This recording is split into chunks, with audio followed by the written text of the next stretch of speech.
Just 1 month ago, I said goodbye to someone very dear to me, my grandmother. She was 98 years old, and right up until the very end was living a healthy and vibrant life. Now, in the west of Ireland, where she lived, the rituals around saying goodbye to someone you love are still practiced in a very rich and communal way. And over the course of those few days, at her home, in the church, at the graveyard, well over 1,000 people showed up to pay their respects. And as I listened to countless stories about Granny's generosity and hospitality and kindness, I was struck by how much she meant to so many people. And it really got me thinking, at the heart of her long, healthy and vibrant life was one crucial thing: relationships. And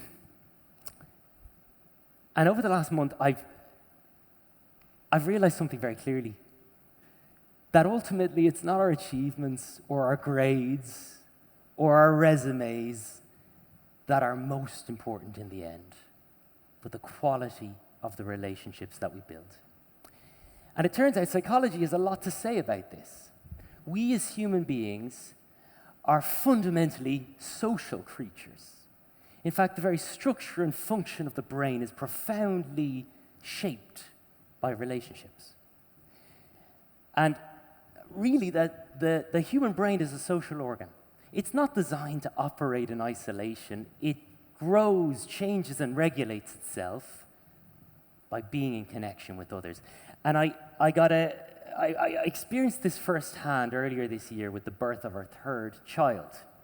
And here she is, sporting some fantastic Irish knitwear. At just a couple of months old, I could sense my infant daughter instinctively seeking out connection with me. There was this recognition in her face when we locked eyes. She was always at her most content when there was a human face engaging with her. And it reminded me that this impulse for contact, for connection, is hardwired into us from the very beginning.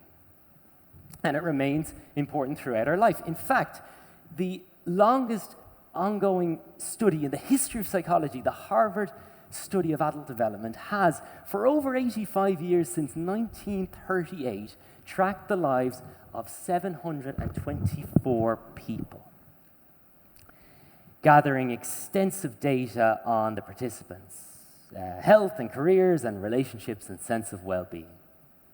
And do you know what the clearest message is from that study? It's our relationships that keep us happier and healthier. Social connections are good for us. They actually help to protect the body and the brain. Whereas long-term chronic loneliness over the course of our life is harmful for our bodies. And the other thing that really struck me about this research is it's not about being the most popular in class that keeps us happier and healthier. In other words, it's not the quantity of friends that we have, it's the quality of those close relationships. Quality relationships are one of the key conditions to living not only a meaningful life, but a resilient one. Wholesome friendships are like a shelter against the strong storms of mental health difficulties. And however, while quality relationships are our greatest source of human flourishing, broken or strained relationships are a very real source of human suffering. Unresolved conflict and tension, misunderstanding and blame, envy and slander, the feeling of deeply being let down by someone, the feeling of being excluded from a group, the same friendships that can give us so much life can also generate so much confusion and difficulty and hurt. And I'll give you a personal example of this. from when I was 13 years old. And I was part of a five-side football team with my friends. That's what we know as soccer here in the US, but in Europe they call it football. And we were in the semi-finals of a tournament, and the game had gone to a penalty shootout. And I was taking one of the penalty kicks. Don't ask me why that was. And I stood up to take it with all the concentration that I could muster. I was nervous. If you've ever taken a penalty kick, you know what I'm talking about. And I missed. And we lost the game. And I remember feeling so down about that, upset, ashamed. But as I reflect, it wasn't primarily missing the kick that affected me most. It was the reaction of my teammates, my friends. Their disappointment, their frustration, the silent treatment on the way home, that's what stayed with me. So if relationships really matter this much to us, and if they can also be a little bit hard, what can we do? And the idea I'd like to bring to you today is that the skills of emotional intelligence can provide solid scaffolding to not only manage challenging times in relationships, but actually help us build really strong and fantastic friendships. Emotional intelligence is the ability to understand and manage what's happening inside me, my thoughts, my feelings, my reactions, as well as understanding what's happening inside someone else and responding in a way that strengthens the relationship rather than weakens it. And what I'd like to share with you in just the last couple of minutes are 3 micro practices, 3 ways we can practice emotional intelligence to build strong friendships, especially in the midst of hardship. And the first one is, that I'd like to first practice, is this one. Pause and notice the space. Now, what do I mean by that? It was Viktor Frankl who perhaps said it best. Frankl was a Jewish neurologist and psychiatrist from Vienna who survived the Holocaust but was imprisoned in 4 different concentration camps throughout the war. And he famously wrote this: between stimulus and response, there is a space. And in that space lies our power to choose a response. And in our response lies our growth and freedom. Between the trigger and the reaction, between the spark and the flame, there is a space. Now, if you're anything like me, when I'm in a tense moment, when I'm feeling stressed, when I'm annoyed or disappointed with someone, that space that he's talking about can feel tiny. But here's the thing.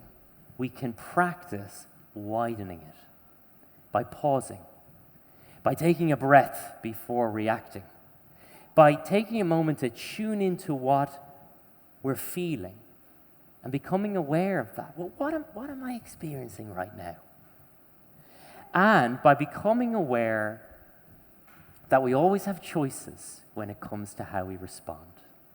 So this first one is about learning to create space, to slow our reaction down, and to choose a response that reflects who we want to be and our values. And it's in how we respond where the growth and freedom lies. So that's the first one. Secondly, listen to understand. Listening to understand rather than simply listening to respond.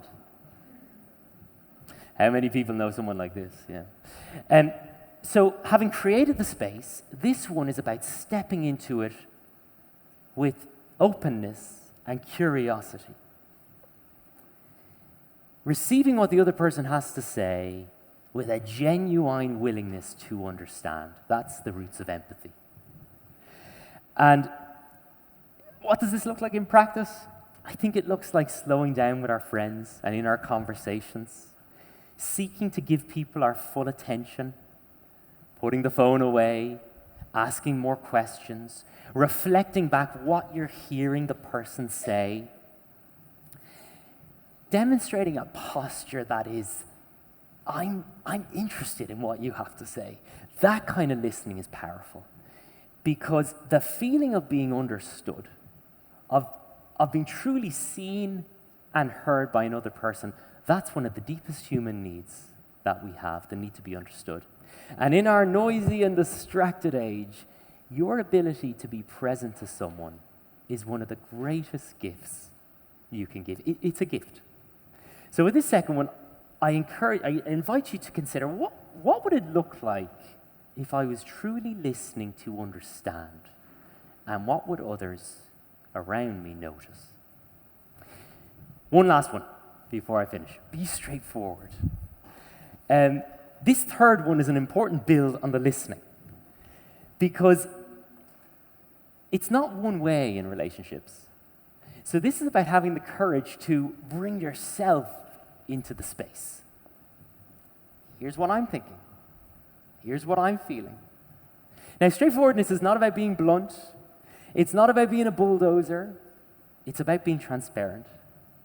When you're open and honest with others, it can help people get a sense of where you stand, can reduce misunderstanding, and help build trust. So this form of communication can be practiced, and there's a simple structure that I find very useful. And I want you just for a moment to imagine a situation where you felt misunderstood by someone. So just picture that moment, a time when you felt misunderstood by someone. Now imagine with that scenario in your head, imagine what it would look like to, first of all, document your position. Document in a sentence or two where you stand. This is how I'm seeing things. This is my point of view.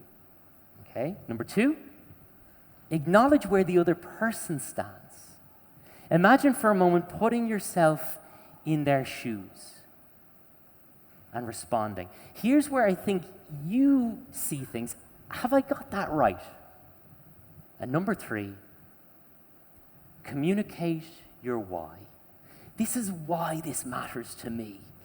This is how I'm feeling and why it's important to me.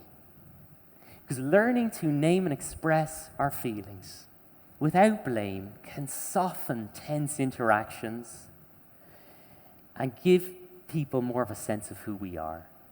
And when we can express ourselves openly and authentically, it actually creates a space where other people may feel safe to be open to.